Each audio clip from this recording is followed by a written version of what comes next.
Hello, class. Welcome back. This is the lecture for Tuesday, April 7th. We're going to pick up after talking yesterday about early 60s, the attempts to desegregate the South. We talked about Medgar Evers and James Meredith and the desegregation of the University of Mississippi.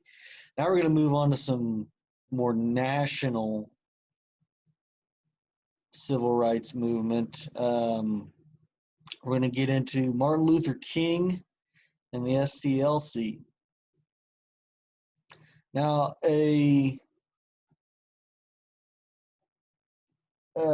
kind of the main city of this whole movement is Birmingham, Alabama. And the reason was Birmingham, Alabama was considered the most segregated city in the country. They had one of the highest slave populations in America back before the slaves were freed. And they still had a very considerable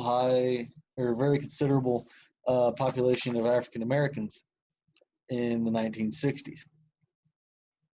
So this was met with a lot of tension and resistance. So Birmingham, Alabama remains the most segregated city in the country. And so Martin Luther King, who's originally from Montgomery, Alabama, decides to kind of move the headquarters of this movement to Birmingham. Martin Luther King is a part of what was known as the Birmingham Campaign, which was many marches, sit-ins, peaceful protests in the city. They're trying to force change any way possible. And he is arrested. He's treated pretty brutally in his arrest. It's a peaceful protest. Being that he's the leader of it, he's arrested for, I don't know, inciting a riot or something. There was no riot. It was all peaceful, but they arrested him on grounds that were questionable. He's taken to jail. He's thrown into solitary confinement, and he's not allowed anything. And he's treated horribly by the guards. Now, he has an ally in the prison that smuggles in a newspaper from that day. He was there for a couple days in the Birmingham jail. And the newspaper has an article, an op-ed piece. It has a letter written to the people of Birmingham from, I believe it was an anonymous citizen, but it was a citizen that claimed they were a member of the KKK. So it was a white man that wrote a letter to all of the African Americans protesting, saying now's a bad time. You guys are going about this the wrong ways. You're pushing something that doesn't need to be pushed. You're outsiders, and you're not welcome, Birmingham. And this just makes MLK irate. And King gets a hold of a writing utensil somehow, and just in the margins of the newspaper writes a retort. He writes a response to the Birmingham newspaper, and it becomes known as the letter from Birmingham jail. And it blows up. It's a huge hit. It's a huge piece of the civil rights movement. And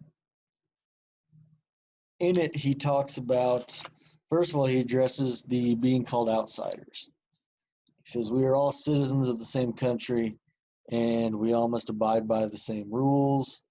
No one is an outsider within the borders, regardless of race. Then he talks about the concept of time and how they've been told to wait forever. Being told to wait is being told no. Wait means never in this case. So he said they are done waiting. They are going to push change now. He uses on the grounds of religion and how change had been forced throughout the Bible in a peaceful but tense manner. Civilized tension, as he called it, is constructive and it forces positive change and it's needed. He says, you may not like tension, but this tension is required. One of the famous lines he had in there is injustice anywhere is a threat to justice everywhere. So back to that outsiders comment, injustice being performed in Birmingham, Alabama was a threat to justice all over. You know, if crimes can be committed in Birmingham, then there's nothing to really stop it from spreading everywhere else. And that's exactly how the South operated. So he was right in that sense. Public Safety Commissioner and candidate for governor of Alabama, Eugene Conner, better known as Bull Connor, was a classic segregationist. He was a Southern Democrat, a Dixie Democrat, and he was very against this movement. He called for, during the Birmingham campaign, during the peaceful march down Main Street, he called for the police to turn fire hoses and police dogs on the protesters. I did mention that one of the first days, kind of got ahead of myself. But Bull Connor was the man who called for that.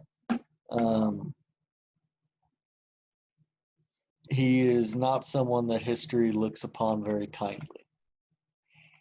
So, and that happens in Birmingham, but that was not an isolated incident. That kind of stuff happened all over. I mean, these injustices were done to protesters everywhere. But this particular incident was shot on TV, on the news. The people around the country saw it, and it actually had a massive impact as it gained sympathy for the demonstrators. And a lot of people in the North that previously were either kind of ignorant or just not aware of the problems and tensions, they came around to this and they saw the struggle that these African Americans were going through, and that helps force change as much as really any of the movement itself did.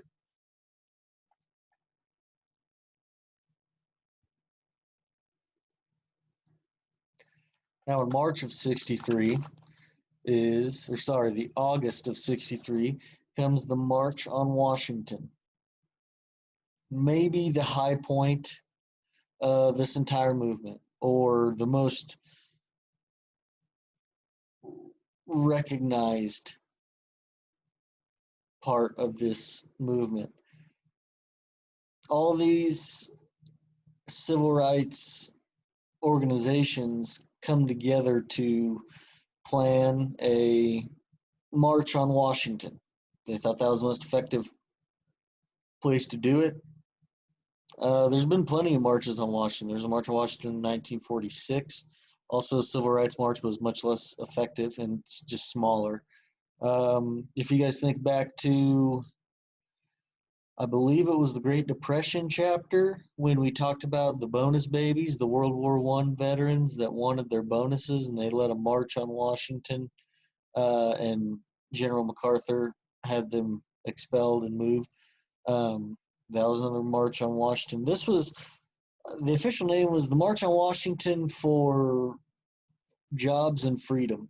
This was as much an economic movement as it was a social movement. King and others were just as much clamoring for equality in the workplace, or opportunities to work places that they didn't have previously. And they planned this march for a while and planned on bringing thousands of demonstrators in. Buses from all over come into Washington, D.C. The day before, city officials estimated that 100 buses an hour were arriving filled with African Americans and white people that were wanting to march. I think like 45 buses alone came from Harlem. Some buses from Boston, a couple buses from Montgomery and Birmingham, Alabama. I mean, they came from all over the place. They marched down Washington, and President Kennedy was very, very nervous beforehand. He didn't like this idea. He thought this would enrage white people and would lead to violence. He said this would be threatening. And so he tried to talk the organizers out of it. But they wouldn't. And so Kennedy agreed to meet with the organizers, which there's about 10 of them, 10 major organizers. He agreed to meet with them after the march. He wanted to wait till after because he didn't want he knew if he met them before, they'd just give him like a list of demands. And he didn't want to deal with that. So they provided thousands of soldiers to protect the demonstrators as well as the police officers. And it turns into a massive success. It was peaceful. There was no violence.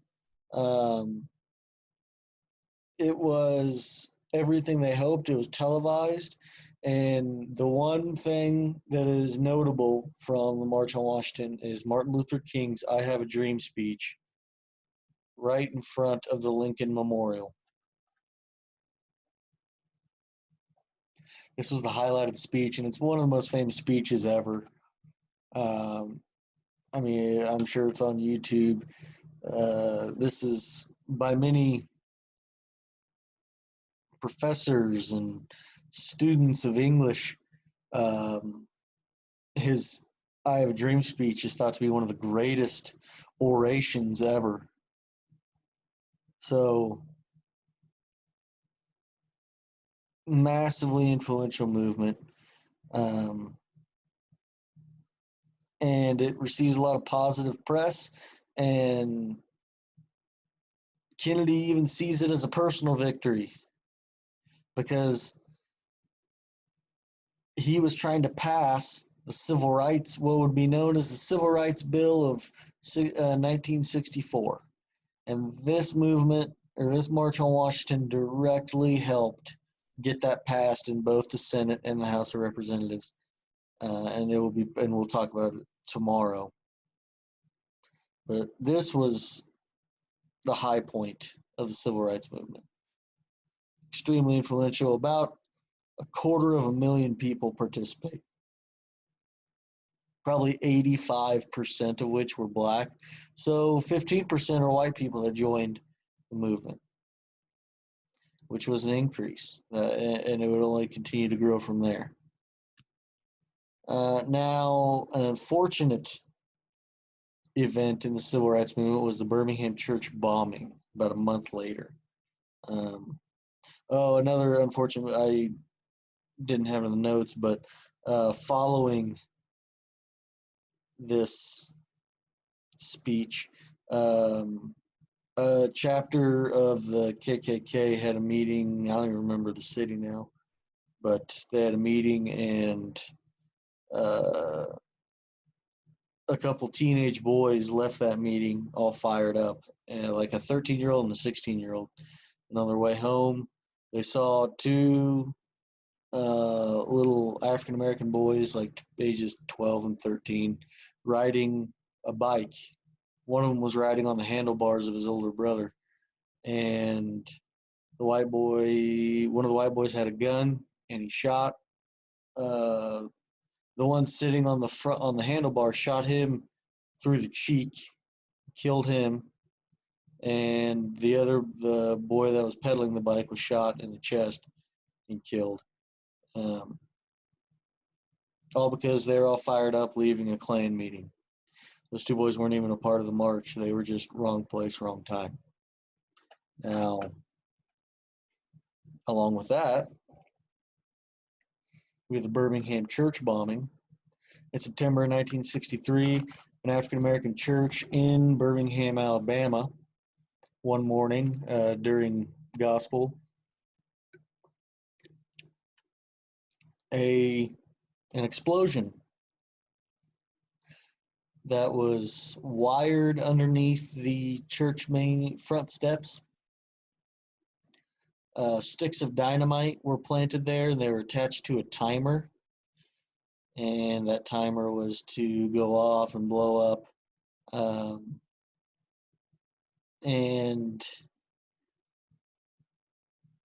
it blew up the front part of the church.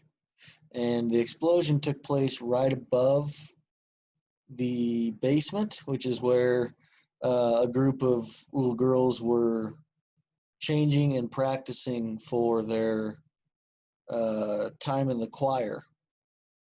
They were putting on their choir robes. And the explosion went off and it killed 4 girls, ages between 9 and 13, I think. It really damaged the rest of the church. I mean, all glass was shattered. It injured 22 more people. But the 4 girls that were killed, they're right next to the explosion. They were the ones that were the closest. And the explosion was so big that it actually it decapitated one, and it like melted all their bodies together, and it damaged a couple of them so bad that the only way they could be recognized was by process of or only way they could be identified was by the process of elimination when they took a roll call. It was a horrible, horrible scene, and witnesses had said that the night before they'd seen a car with a white man get out holding sticks of dynamite and place them under the church steps. They were able to identify the men as former members of the Klan. Now, I say former members because they found that the KKK was dragging its feet with the civil rights movement. They thought they had lost their edge. So they created their own kind of branch off of it. I can't remember what they called it. But it was a more militant and more violent group of Klan members. And they decided to bomb this church, and they got 4, I believe 4 of them were taken to court. And as so often happened, an all-white jury could not convict them, and they were let go. About 13 years later, a new district attorney, or prosecutor, excuse me, prosecutor who was in college at the time this happens. He's in college when it happens. He's a white man, and he thinks it's despicable and horrible. And he says when he gets to the power of position that he needs, he's going to reopen this case. And so he gets to the prosecutor, and he decides to reopen the case in 1977 and tracks down the main suspect again, brings about new evidence, brings about new witness testimonies, more effective witness testimonies, and the perpetrator's name, I think, was Robert Chambliss, is found guilty and sentenced to life in jail. And his accomplices, and years go by, and I think he dies in 1984, 85.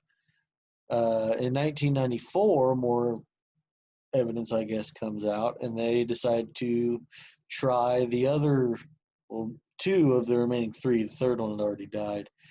But 32 years later, they decided to try the other 2, and they found them guilty of being accomplices. So they are sentenced to some jail time. So justice eventually is found, but again, it's a sign of the times. It took years to get this ironed out and to get some semblance of justice. But it was a tragic event, and it puts pressure on the government. It put pressure on the Kennedys because they had to convince some of the civil rights leaders and protesters to remain nonviolent. Like their entire movement's based on nonviolence, but this is a despicable act, and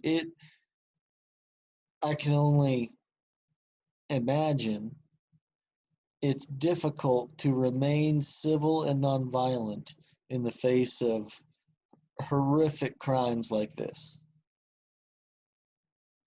And that's along with the fact there were branches of civil rights groups that were violent and militant. You know, the Nation of Islam, as we spoke about earlier, led by men like Malcolm X, they were very violent, and uh, they would respond in ways that would only escalate the tension. And so the government was, needing to come up with something, and that's when the Civil Rights Act of 1964 is passed. But that'll be talked about tomorrow. So today's essential question: what city was considered the most segregated city in America? That was talked about in today's lecture. Should be written down somewhere. So you should be able to answer that question. Just go back to the assignment from yesterday, that same document you answered yesterday's question on, and put the question and the answer, and you'll be good to go. All right, guys. Have a great day. I will see you guys tomorrow. Take care.